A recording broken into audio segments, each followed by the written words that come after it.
Hey, One Stop Co-op Shop fans, Mike here looking at another game coming to Kickstarter. This time I'm talking about Aeon Trespass Odyssey. This is my third video on the game. I already uploaded a playthrough of both a boss battle and the journey adventure portion of the game. So I do suggest you check those out first if you want to get a feel for what's going on here. I'm going to do my regular 2 sections for games on Kickstarter, things I love and things I'm concerned about. But additionally I'm going to do a third thing because this game is heavily inspired by Kingdom Death Monster, and because I recently bought that game and have also been playing that, I'm going to do a little comparison and sort of thought about the 2 games and how they relate to each other. That'll come at the end of the review, so if you're not interested in Kingdom Death and don't want to kind of hear about the comparisons, feel free to skip it.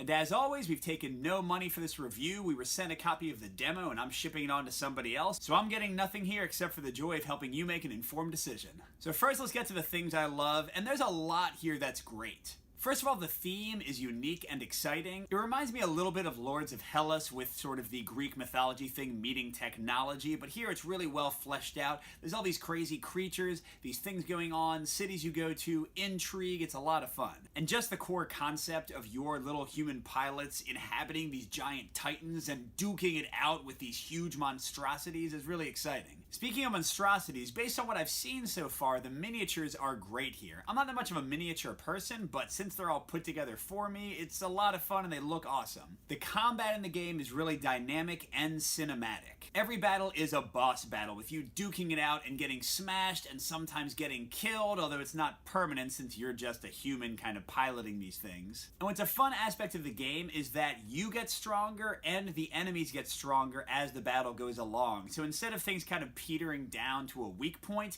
you explode into this huge climax where you're just going crazy head-to-head, smashing into each other. Another thing I like, even though there is a good amount of luck here, lots of dice rolling, there is tons of mitigation. You can re-roll basically anything in the game, except it's going to cost you and make you more vulnerable. I really like that they give you that mix of control and resource management. It's something that I always enjoy in games. Also, the monsters are super varied. Now, I've only seen 2 of them in the prelude that I play, but even there, the battles can feel very different depending on which AI cards come up and what level of the guy you're fighting, which trait cards are in play. But getting beyond the combat, the adventuring is also a lot of fun too. You move your ship around these tiles, and being quite honest, it has kind of a 7th continent vibe that I really enjoy. In the course of one play of the prelude, you're going to feel like you haven't seen a lot of what the game has to offer. And there's all these fun quests with great choose-your-own adventure mechanics, which I really enjoy. And there's a ton of variety here. You make choices and go down different paths with the adventures, but you also have random adventures, and there's like a set of 10, and you might only see 1 or 2 of them in a playthrough. And finally, the ship management is fun. I love tech trees and building up that, so you're researching tech here,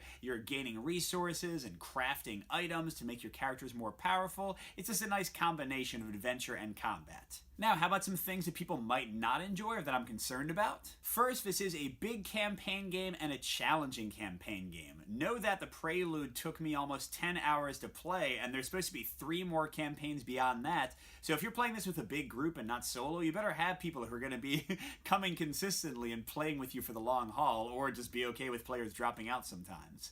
On that same note, although the game has a lot of mitigation, it is possible for characters to be knocked out early in fights, and also there's a mechanic where people get knocked down and they can lose a whole turn, which isn't too much fun. This is not a problem at all if you're playing solo or with 2 players, even maybe with 3 players, but with 4 players, if your character gets killed early in a fight or you're getting knocked down a lot, you might feel like you're not having as much impact on the game. It won't bother some groups if they're heavily engaged in each other's turns, but it's just something to think about if 4 players are going to be in your main way to go.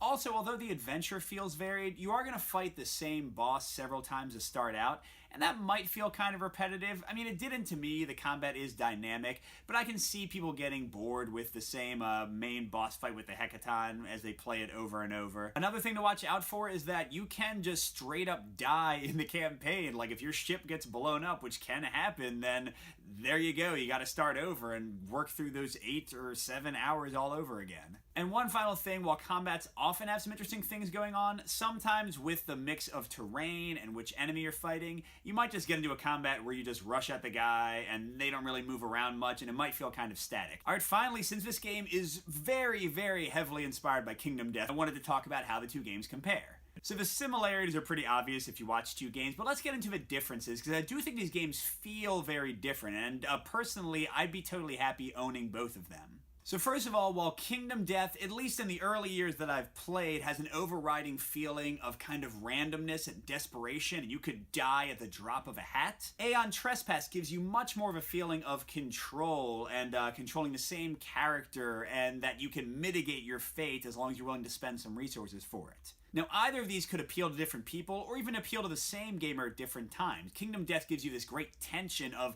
the crazy stuff that can happen at any time. But Aeon Trespass feels a bit more like a traditional board game with control and decision. So a little bit of like a tactical side versus an immersion side here. Also, Aeon Trespass and Kingdom Death have very different sort of slopes in their combat. Aeon Trespass, you get stronger and so does the enemy. Kingdom Death, in general, the enemy gets weaker, but you get hurt or killed. Both of these can be great. Both of these can ramp up the tension and excitement. In terms of the civilization and adventure side of things, this is where the games are a lot more different. Kingdom Death has the settlement management, which is really exciting, but again has like lots of random encounters and random rolls on tables. Same thing with the hunt, so it can really go in any number of crazy directions. Aeon Trespass has very divergent results in which quests you see and what choices you make in them, but I do feel like it's a bit more of a controlled paradigm than Kingdom Death, which again might appeal to someone who wants a more focused story, but Kingdom Death might feel like it has more of an emergent narrative where you make your own story, and both can be great. But one thing I do have to focus in on,